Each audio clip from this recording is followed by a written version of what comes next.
alright. I'll ride my bike, see if there's something I can talk about while I'm riding. I'm on the main road, I shouldn't be doing this like this. But it is what it is, right?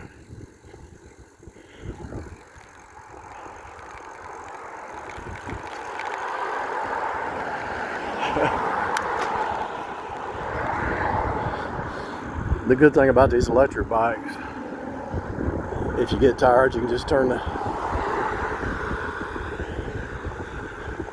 power on. If you just want to exercise, you can actually cut the power off, you know.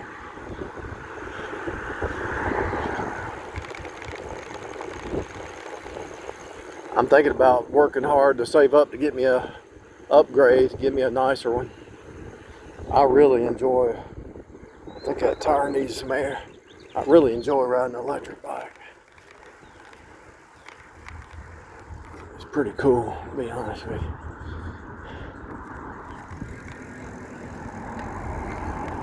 I don't think I've ever done this before. Got out in traffic like this. This is something new.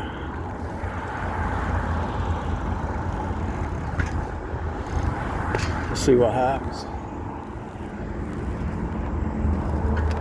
Let's go this way.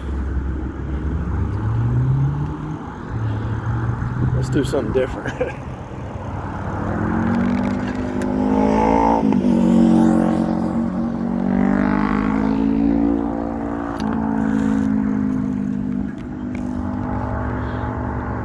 Good thing about riding a bike, you can break the rules, you know.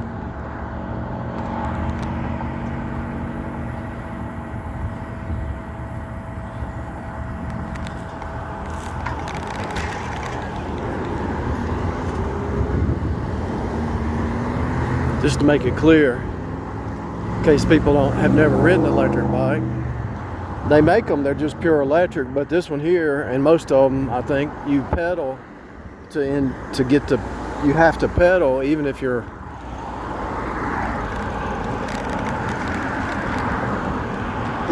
in the electric mode, you still have to pedal to get it to go.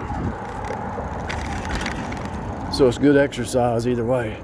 Now the good thing about this is, you know, when you're younger, you don't even think about this stuff. But as you get older, you're kind of hesitant. The older you get, you're more hesitant to do stuff that's off the beaten path, you know. But it keeps you young. When you take, like after work, I got me a milkshake, sit over there at the park and just chilled, you know, off the beaten path. This kind of stuff is fun, you know. It keeps you young. The secret to staying young is to keep doing younger what you did when you were younger, you know. Most people just go to work, go home, go to work, go home, go to work, go home, go to work, go home.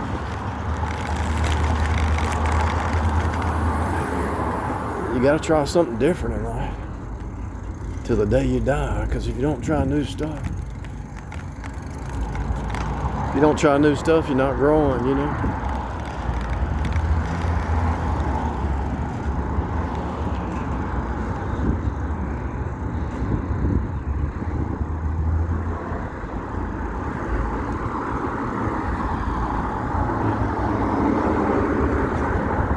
I said to myself I was going to get one of those cameras that goes on your shirt, and that way I don't have to hold a camera, and I think I'm still going to do it. Shift the channel over to something else. I'm not sure what yet, because the only way I could shift the channel over is start going verse by verse in Ephesians 1. Ephesians 1 and 2, who you are in Christ. 1, 2, and 3. Your identity in Christ, right? And then Ephesians 3 and 4. 4 and 5. How to walk. And then Ephesians 6, how to stand. So you can break Ephesians down into sit, walk, stand. And you can do that with Colossians, you can do it with Revelation, you can do it with Romans. You can break almost every book down to sit, walk, stand, who you are in Christ. How to walk. how to walk in the truth. Nobody's perfect. Everybody messes up. And then how to stand therefore having your loins girded about with truth, right? And so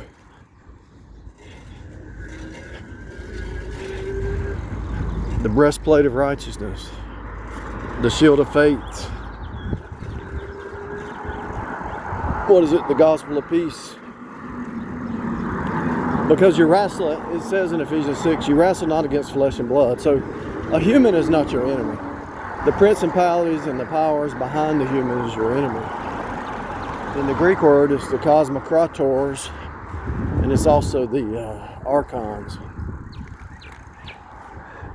The cosmokrators and the archons.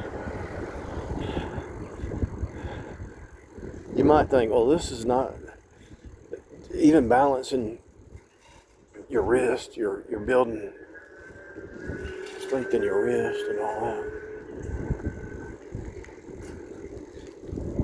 It's really good for all your full body, really, because you're moving and bending and balancing it.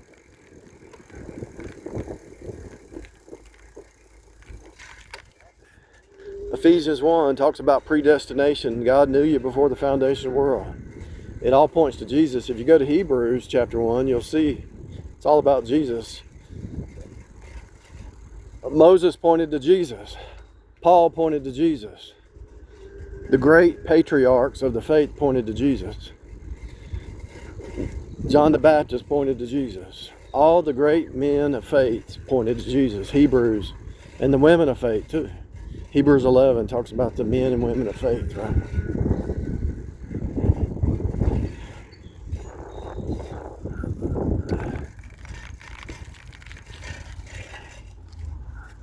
Oh, here's a weight room right near the house. I think I might join.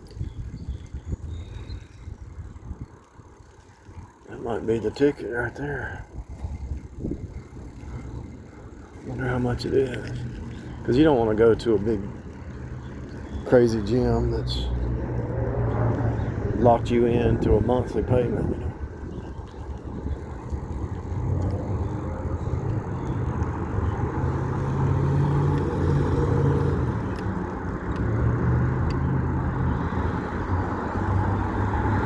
I'd actually rather do this though and get some exercise and kind of explore the community.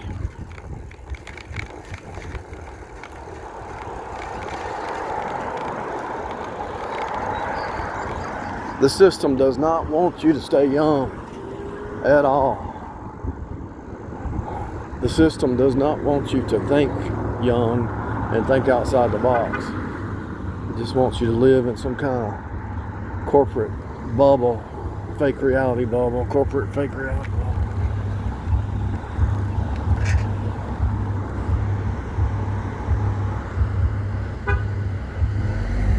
I still got my work clothes on.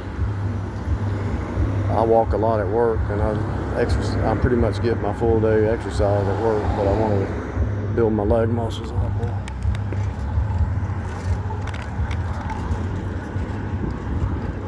Leg muscles and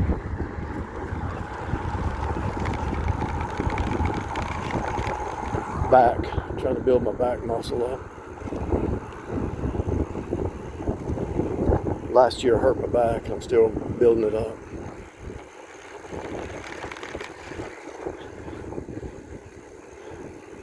There's a time and a season for rest, and then there's a time to build back up. Some Bible talks about it in Proverbs, time to tear down and time to build up, right?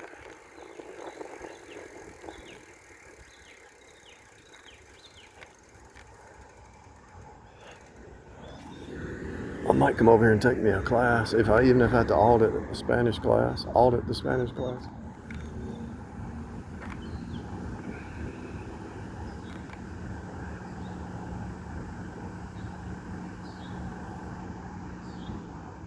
What is real, Neo? What is really real? Well, let's just imagine we were living over in Africa, out in Nairobi or Kenya, somewhere like that. What is real? Hunting, you need to hunt some food, right? Gather some food. Build you a hut. If you want to know what real is, go back to the basics of life, the basics, okay? Get you some people that you can depend on and count on. In the concrete world, let's find you a job or career that's dependable, you know, that you can count on it, or a career that you know you can count on. If you need to quit your job and you can go get another one like that. Hunt and gather. Go back to what's real. If you're out in the bush, that's why you should study bushcraft. Learn how to, even if you don't do it or need it, you know, you can take a knife and build you a trap, build you a little hut, dig you a hole, get some water. People don't realize this. If you put some plastic down at an angle, the dew, oh, it's graduation. They're here for graduation. You can collect the early morning dew and catch you some water in the morning.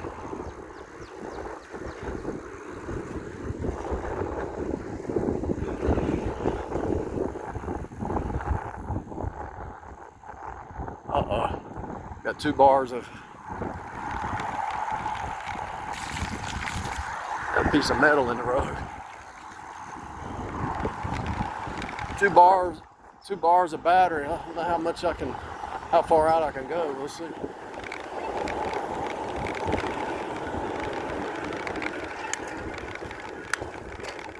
Let's see how far out I can go on this battery.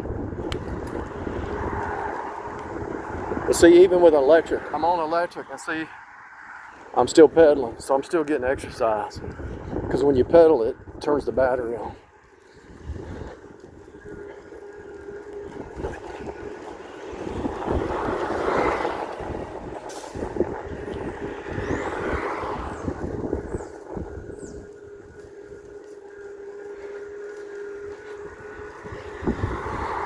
Isn't this a whole lot better than going over here to this corner bar and sitting there depressed, drinking a beer? Beer causes depression. You sit there in that bar, look how dirty that is. People go over at night, don't even realize how dirty the place is. Go in there and, oh, I had a rough week, that 40 hours about killed me. We'll get out and ride a bike and you won't even bother you. You do 40 hours easy, you can do 60 hours. Why is everybody in the death cult? Everybody's in the death cult. They want to kill themselves. What's that about? I mean, I'm not judging anybody because everybody's perfect, but why do you want to drink and drug and vape yourself to death? I don't get it. I don't get it. To me, it's the death cult.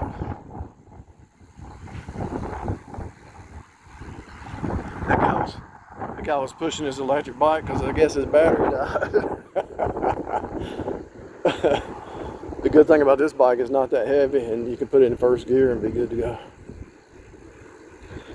See, it says road closed, but on my bike I think I'm good.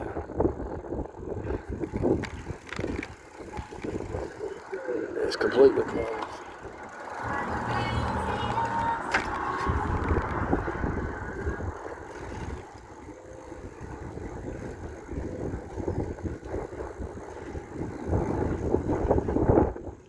The death cult. Most people are in the death. Like, look, they go home, turn the boob tube, and waste their time watching TV. Doom scrolling TV, whatever.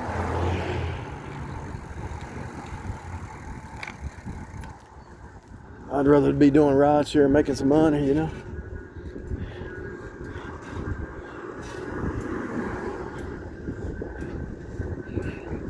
I did take a year off, or almost a year, just chill and see what it felt like to rest.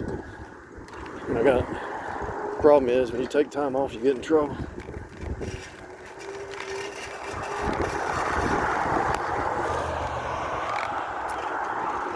You don't have to get in trouble, but it's possible.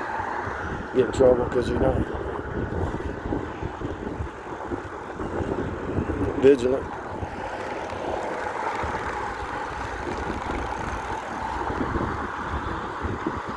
Let's see if they'll let me pass.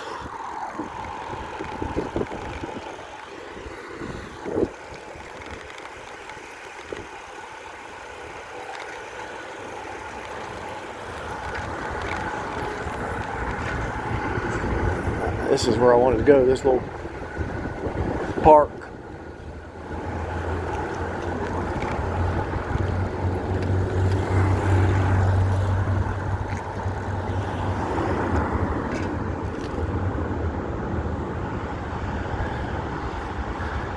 So if you look at Ephesians and Colossians, they're parallel books. And if you really break it down, like I've done my whole life, you'll find out that Romans, Ephesians, Colossians, they're just telling you what you have in Christ, who you are in Christ. And then they're telling you how to walk. They're pretty much telling you how to stand. Even Revelation starts out showing you who Jesus is and who you are in Christ. And so it's the same story. And if you break it down into its fractal, and you'll see the same stories in every book, every verse, every chapter. He's telling you faith in Christ. Christ went to the cross, shed his blood, the blood of his cross. And you'll see how to walk, love your neighbors yourself. Sometimes we get mad and say things we don't mean, but, ask for forgiveness and move on. You made some bad choices and learn from it. And don't live in guilt, shame, and condemnation. Let it go.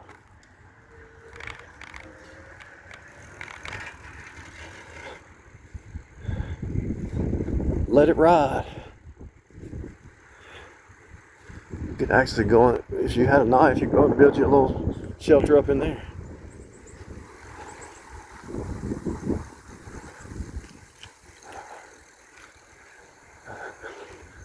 This is weird.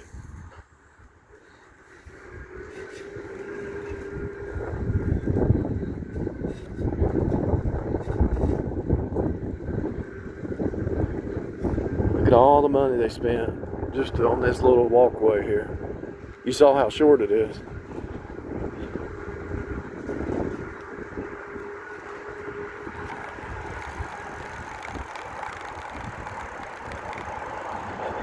People leaving trash right here.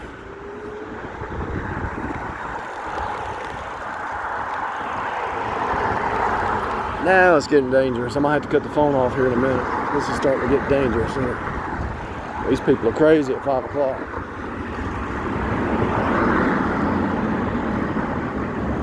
But anyway, all the books of the Bible are pretty much saying the same thing. It all pointed to Jesus and what he did. The lamb slain before the foundation of the world. And how you have to enter in by faith. Not of works, lest any man should boast. Because your sin stinks. And the fact that he had to go to the cross tells you that you're a sinner.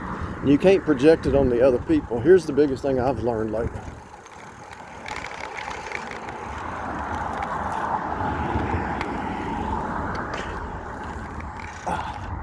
The biggest thing I've learned lately is people want to project their junk onto you because they can't look in the mirror. And they have to have somebody around to throw as a scapegoat. Instead of running to Jesus, they want to throw it onto you. I'm not Jesus. I can't take your sin. Sorry. That's the last thing I expected, another bike ride. I'm not Jesus. I can't take your sin. Why are you trying to project your stupidity onto me, or your sin, or your rebellion, or your lies, or your gaslighting, or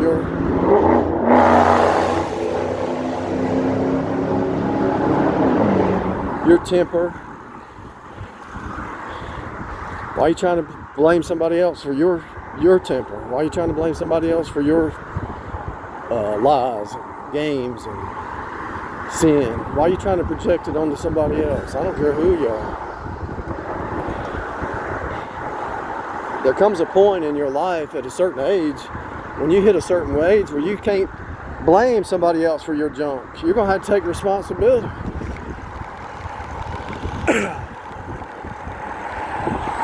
And if there's a relationship going on, both people are going to have to take their own. Why did you do that? Because you did that. Wrong. It's easy to blame somebody else for their junk, you know.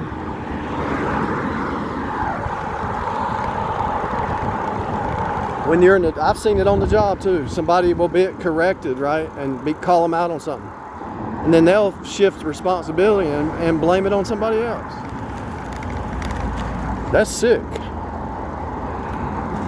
I saw that recently. If the leader calls you out on something and you shift it onto somebody else, that's sick. This brake here is about, I gotta adjust this brake. Look at this. It goes all the way to the bar. I'll do it this weekend. I'm not gonna adjust it until this weekend.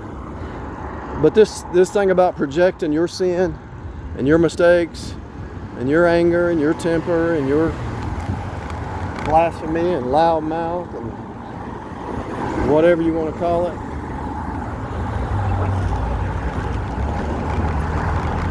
blaming it on somebody else, just not right.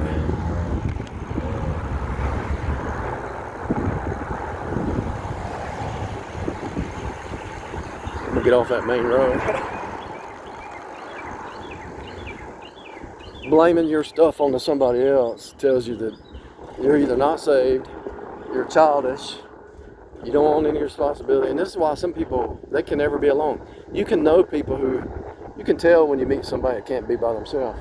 Because if they're projecting their junk onto you and you leave and you're not the scapegoat, they have to bring somebody else in that they can blame them and they become the scapegoat. And it's a recurring pattern in their life and they don't think you're wise enough to see it. But if you're a spiritual human being, born again, you already know their cycle. The cycle they did with you, they did with somebody before you, and they're going to do it with somebody after you. Unless they just decided to be by themselves for a while and get healed. But usually if you're by yourself long enough, you get healed from all that stuff and you learn to love your neighbors yourself and take responsibility because you can't blame it on somebody else. But most people, I've seen it on the job, I've seen it in a marriage, I've seen it with girlfriend, boyfriend thing. They always want to blame somebody else. I lost my cool because of this. Well, what are you talking about? I was just giving you my opinion. You don't want to be held accountable. You don't want somebody to push you higher. The face-to-face turning is about pushing you higher. There's no reason to get mad. If somebody sees you doing something you shouldn't be doing and call you out on it, take it. Take it as a spanking from God. And God sent you somebody who's trying to save your life, you know. Just because somebody corrects you doesn't mean they hate you. It means they love you. I mean, if the people that hate you just let you destroy yourself. The people that love you try to get you from keep you from destroying yourself.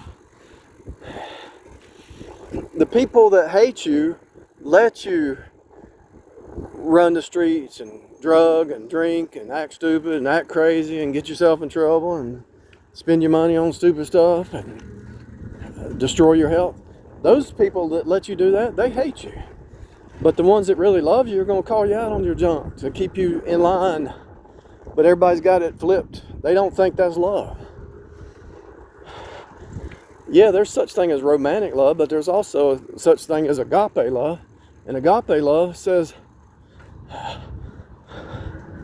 hey, as a representative ambassador as a joint heir of Christ, what you're doing is not healthy. You're going to destroy yourself. You're going to end up with yellow skin and reptilian skin. If you keep drinking, it's going to destroy your liver, your skin, your eyes, everything.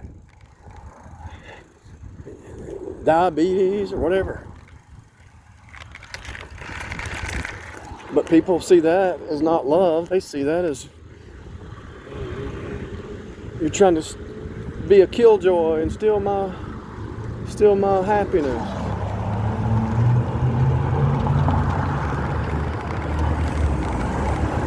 I'm glad no car took a right there. I took a chance just now. All right, I got to cut this off because I'm going to hit this big intersection. But I just talking. Some things are just common sense. So after you hit a certain age, some stuff's just common sense, you know. And you just don't. You can't. If they can't understand it, then they're still in like 14-year-old maturity or something. I don't know.